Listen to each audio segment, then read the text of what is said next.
कि शोभा अहोतकर जो डीजी हैं, उनके कनीय पदाधिकारी अनसुईया रणसिंह साहू आईपीएस अधिकारी हैं, उन्होंने 13 पन्नों का त्राहिमाम पत्र लिखा है डीजी को। हम अग्रतर कानूनी कार्रवाई की ओर बढ़ रहे हैं उन पर। हम उसको जनहित याचिका के रूप में पीआईएल के रूप में पटना हाई कोर्ट में ला रहे हैं, क्योंकि यह देखिए दो आईपीएस की लड़ाई नहीं है। यह हमेशा शोभा अहोतकर हम बिहारियों आम जनमानस को ठग रही है। आईपीएस अधिकारी सीमा अहोतकर पर लगातार जो है वो चर्चा में बनी रहती हैं। अपने ही विभागीय अधिकारियों से वो चर्चा में बनी रहती हैं। पिछले बार उनका जो आपसी मतभेद हो गया था वो कहीं ना कहीं अपने अधिकारियों से हो गया था। फिर से उनके विभाग के डीआईजी ने उनके पत्राचार के माध्यम से उन पर जो है वो बड़ा आरोप लगाया है। हमारे साथ पटना हाई कोर्ट के सीनियर वकील हैं कौशलेंद्र नारायण जी। सुन रहे हैं कि आप कार्रवाई करने जा रहे हैं, उनके ऊपर पीआईएल दायर करने जा रहे हैं। सब प्रथम तो मैं आभार प्रकट करता हूं आपके और आपके चैनल के प्रति। हम कार्रवाई करने जाए, हम कानूनी कार्रवाई के लिए आगे बढ़ रहे हैं। तो वही आप सर्वप्रथम आपने तो बोला कि उनके ही विभाग के डीआईजी ने लिखा, तो भाई इसके पूर्व एक डीआईजी ने उनके आचरण से क्षुब्ध थे। आप जानते हैं कि वह जो आईजी थे उनको पूरा देश मानता है। एक ऐसा आईपीएस जिसने पुलिसिंग का पाठ पढ़ाते हुए और शैक्षणिक पटल पर एक मानक स्थापित करने के लिए बिहारियों के लिए अग्रसर हैं। विकास वैभव जी को उनको मैं साधुवाद देता हूं। आपको मैं बताना चाहता हूं कि कल मैं देखा, आज भी देखा, जो समाचार पत्रों में आया, चाहे जिस रूप से मेरे पास संदेश आया कि शोभा अहोतकर जो डीजी हैं, उनके कनीय पदाधिकारी अनसुईया रणसिंह साहू आईपीएस अधिकारी हैं, उन्होंने 13 पन्नों का त्राहिमाम पत्र लिखा है डीजी को।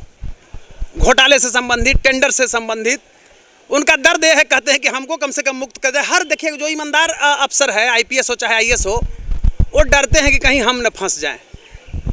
भ्रष्ट के लिए कोई नहीं भ्रष्ट लोग परवाह नहीं करते हैं। तो अनसुईया रणसिंह साहू का जो दर्द है, उस दर्द के साथ हैं, क्योंकि वह दर्द उनका नहीं है, बिहार के जनता का, जनहित के लिए दर्द है। तो आईपीएस अनसुईया रणसिंह साहू ने जो 13 पन्नों का त्राहिमाम पत्र लिखा है अपने डीजी को, पत्र मेरे पास पहुंच गया है। हम अग्रतर कानूनी कार्रवाई की ओर बढ़ रहे हैं उन पर। हम उसको जनहित याचिका के रूप में पीआईएल के रूप में पटना हाई कोर्ट में ला रहे हैं, क्योंकि यह देखिए दो आईपीएस की लड़ाई नहीं है। यह हमेशा शोभा अहोतकर हम बिहारियों आम जनमानस को ठग रही है। जब एक विभाग का आईपीएस कनीय पदाधिकारी, जब देखिए दोनों आईपीएस हैं, कोई कम बेसी योग्यता में नहीं होता है। सीनियरिटी से वो डीजी हैं, ये भी कल डीजी रैंक में जाएंगे। उनको जब प्रताड़ित ये करती है बार बार, तो बड़ा दुर्भाग्य है। विकास वैभव का मामला सामने आया था। अब विकास वैभव का मामला आया था तो विकास वैभव जी ईमानदार अफसर थे, सारा बिहार वासी उनके पक्ष में खड़े हुए। अन्य प्रदेशों के लोग भी उनके पक्ष में, पूरे देश के लोग खड़े हो गए कि विकास वैभव जैसा आईपीएस के साथ ये डीजी कर रही है क्या भाई। लेकिन वो तो मुद्दा अब हट गया, ख़त्म हो गया। आज अनसुईया रणसिंह साहू का मुद्दा है, वो भी डीआईजी रैंक में है। तो उनके साथ जिस तरह से शोभा अहोतकर ने किया है, यह अमानवीयता, पाशविकता तथा क्रूरता का नग्न प्रदर्शन है। और जांच होकर के सीबीआई जांच होना चाहिए। देखिए मामला है जीएसएम पोर्टल का। मैं अगर हमसे पूछ रहे हैं तो जीएसएम पोर्टल जो है, इसमें तो विभागीय मंत्री का भी हाथ है और प्लस मुख्यमंत्री भी डायरेक्ट उसका अवलोकन करते हैं। तो ये सीबीआई का मामला है, सीबीआई जांच इसमें होना चाहिए। और दोषी कोई भी हो, मैं भारत के गृह मंत्री जी से भी मांग करना चाहता हूं, प्रधानमंत्री जी से भी मांग करना चाहता हूं कि अब तो दिल आप बड़ा कीजिए बिहार वासियों के लिए, बिहारियों के लिए, कि जिस तरह से ये नंगा नृत्य हो रहा है, एक डीजी ने सरकार के सह पर जिस तरह से नंगा नृत्य कर रही है बिहार में, यह बड़ा ही शर्मनाक घटना है। एक जो मानवीय रूप से जागरूक बिहार के नागरिक हैं, उनके अंदर क्षोभ है, मौत सी मायूसी है, क्योंकि जिम्मेवार नागरिक सोचता है, अपने लिए नहीं, आम जनमानस के लिए। आपका कहने से क्या मतलब है कि सरकार भी इसमें सम्मिलित है? बिल्कुल सम्मिलित है, बिल्कुल सम्मिलित है। आप बताइए कि विकास वैभव के साथ ऐसे ही कराया गया था ना, आज ये अनसुईया रंसी साहू के साथ भी हो रहा है। तो बताइए कि कैसी है भाई। देखे होंगे कि इसके पहले भी किस तरह से बदतमीजी करती है आम पब्लिक के बीच में भी, गलौज, एक गाली गलौज करती है। किस पुलिस मैनुअल में है कि पब्लिक को गाली गलौज? एक और मांग करता हूं कि पुलिस वाले भी अगर गाली देते हैं तो उन पर भी एफआईआर दर्ज होना चाहिए। यहाँ के पब्लिक जागरूक नहीं है, उनको सीआरपीसी में प्रावधान केस करना चाहिए, थाना में नहीं ले कंप्लेन केस करना चाहिए, क्रिमिनल रिट दायर करना चाहिए। कि अब तो 156 में आप वहीं सीजीएम के यहाँ कर सकते हैं, कंप्लेन केस करें। राइट ही नहीं है, स्वाभिमान का सबको सम्मान करने का हक है। और आप पुलिस वाले हैं, बरिए रहिए, कनिए नहीं, किसी को आप गाली नहीं दे सकते हैं। तो जिस तरह से अगर शोभा होतकर ने बहुत सम्मान की है अनसुईया रंसी साहू कि कम से कम विभागीय त्राहिमाम लेटर डीजी को ही उन्होंने दिया, उस लेटर के खिलाफ भी पीआईएल बनता है शोभा के खिलाफ। कि शोभा ने बिहार के, माने ये कहिए कि पुलिस विभाग को उसने मिसलीड किया है पद का। डीजी के पुलिस डीजी का जो अग्निशमक में डीजी जो हैं उनको उन्होंने मिसलीड किया है, फ्रॉड किया है, डिक्टेटरशिप किया है। अब क्या कार्रवाई करें? हम तो पीआईएल इस पर लेकर रिट दायर करेंगे, हाँ, हाई कोर्ट में कल परसों में। हाँ, तैयारी कर रहे हैं, कागज़ मेरे पास आ गया है, हम बैठने वाले नहीं हैं। आप देखिए आगे क्या होता है। ये कानून का मंदिर का निर्णय, इसका सम्मान हम सब लोगों को करना चाहिए, लेकिन मैं इसमें रिट दायर करने जा रहा हूँ। बिहार के डीजीपी कहते हैं कि हम तमाम पुलिस अधिकारियों का भी सम्मान करते हैं, आम नागरिकों का भी सम्मान करते हैं। देखिए, मैं एक चीज़ आपको कहना चाहूँगा, भट्टी साहब जब पटना में के रेंज के इधर के डीआईजी थे, सिटी एसपी भी थे, तो बहुत सम्मान हम करते थे। एक दो बार मिले भी, अच्छा लगा, और ईमानदार है, इसमें कहीं कोई दो मत, ईमानदार तो हैं। लेकिन वर्तमान में मैं यही कहना चाहूँगा कि भट्टी जी के रीजन में भट्ट गई है भट्टी की पुलिस। अभी मैं कल घटना बता रहा हूँ, जहानाबाद के ज़िले के मखदुमपुर में घर से उठा करके 5 लोग ले जा करके और एक बढ़ी जाति के नौजवान को मार दिया। बेचारा 50 साल का, बाल बच्चा भी उसको नहीं था। और उसमें वहाँ का इंस्पेक्टर कुछ नहीं किया है, वो दागी इंस्पेक्टर पटना कंकड़बाग में भी था, रवि भूषण थे। और अभी देखिए मखदुमपुर दिन भर पैसा वसूलता है, सब जाति के दलाल के बैठा करके, अभी सूचना है वो बैठता है, पैसा वसूलता है। तो भाई जाँच कौन करेगा भाई?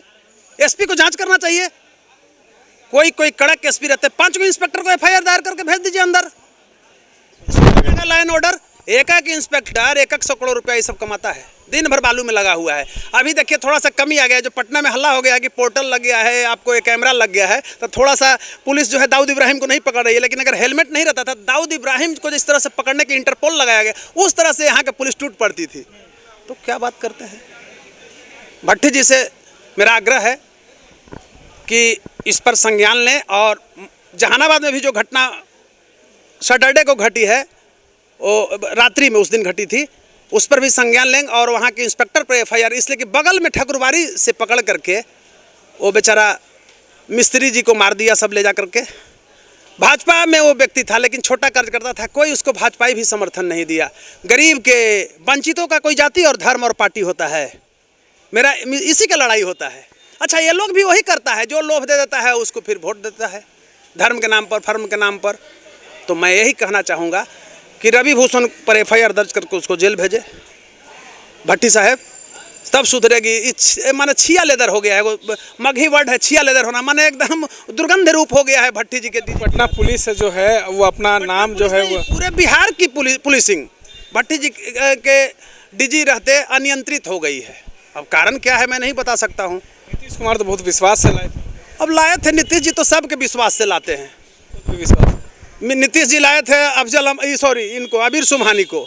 आबिर सुबहानी निर्देश पर ही दुर्गा पूजा मूर्ति विसर्जन में गोली चलवा दिया लिपि सिंह वहाँ के एसपी ने। अब मारा गया कौन? हिंदुओं ने मारा गया था। तो कहाँ भाजपाइयों के जमीर गया था? एगो स्टेटमेंट भी विधान परिषद विधानसभा में दिया था भाजपाई लोग। तो ये चपंडूसों की फौज है, और जब तक हम लोग मीन्स बिहार की जनता एकत्रित नहीं होगी। और मैं बार बार आपसे एक चीज़ कहना चाहूँगा कि यहाँ के बिहार के वकीलों को भी आगे आना पड़ेगा। आप देखे होंगे कि स्वतंत्रता की जब लड़ाई छिड़ी थी तो मोतीलाल नेहरू, जवाहरलाल नेहरू लोकमान्य तिलक, ये लोग भी वकील थे। कालांतर में अरुण जेटली वगैरह, सुषमा स्वराज जी, मैं उनको साधुवाद देता हूँ, अब दुनिया में नहीं है लेकिन आज भी मैं उनका फ़ैन हूँ। वो लोग भी वकील रहे थे, वो लोग लड़ाई लड़े हैं। तो वकील का सिर्फ वकीली करना ही काम नहीं है, सामाजिक मुद्दे पर भी वकील को आगे आना पड़ेगा, बढ़ चढ़ के हिस्सा लेना पड़ेगा। कल आप PL दायर करेंगे? कल है परसों, कल कैसे कहते हैं, अभी तो आया है कागज़, कल हमको तैयार करने में लगेगा, लेकिन कल परसों हम डाल देंगे। तो ये थे हमारे साथ पटना हाईकोर्ट के सीनियर वकील, जिन्होंने कहा है कि अब सीमा होतकर भी बचने वाली नहीं है। वो उनकी जो खबरें निकलकर बार बार सामने आती हैं, इस बार तो वो कहीं ना कहीं पेच में फंस गई हैं। इस तरह के तमाम अपडेट्स के लिए बने रहे NBC 24 के साथ।